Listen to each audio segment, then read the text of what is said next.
வணக்கம். யுஎஸ்என் பக்தி ட்ரெண்ட்ஸ் வழங்கும் போகி பண்டிகை எதற்காக கொண்டாடப்படுகின்றது என்பது பற்றிய தகவல் பார்க்கலாமா? போகி பண்டிகை பழையன கழித்து புதியன புகுத்த கொண்டாடப்படுகிறது.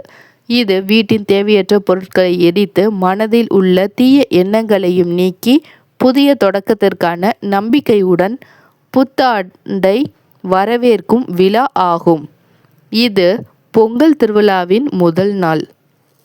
இந்திரனை வழிபட்டு வேளாண்மை செழிக்கவும் வளங்கள் பெருகவும் வேண்டிக் கொள்வதும் இதன் முக்கிய நோக்கம்.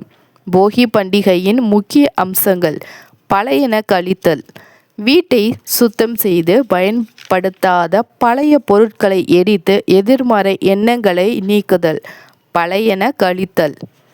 புதியன புகுத்தல், புதிய நம்பிக்கைகள், எண்ணங்கள் மற்றும் நேர்மறையான ஆற்றலை வரவேற்று இல்லத்தில் நல்வாய்ப்புகள் பெருக வழிவகை செய்தல். இந்திர வழிபாடு: மழைக்கும் வேளாண்மைக்கும் காரணமான இந்திர பகவானை வணங்கி பவுண்டிஃபுல் அறுவடைக்கு நன்றி தெரிவித்தல். பொங்கல் தொடக்கம்: தை மாதத்தின் முதல் நாளான போகி பொங்கல் திருவிழாவின் தொடக்கத்தை குறிக்கிறது.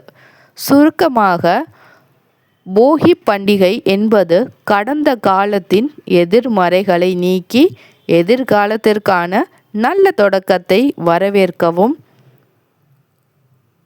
வளமையை பெருகவும் கொண்டாடும் ஒரு முக்கியமான பண்பாட்டு விழா.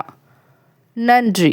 இது போன்ற தகவல்களை தெரிந்து கொள்வதற்கு சேனலில் சந்தாதாரராக சேரவும். நன்றி.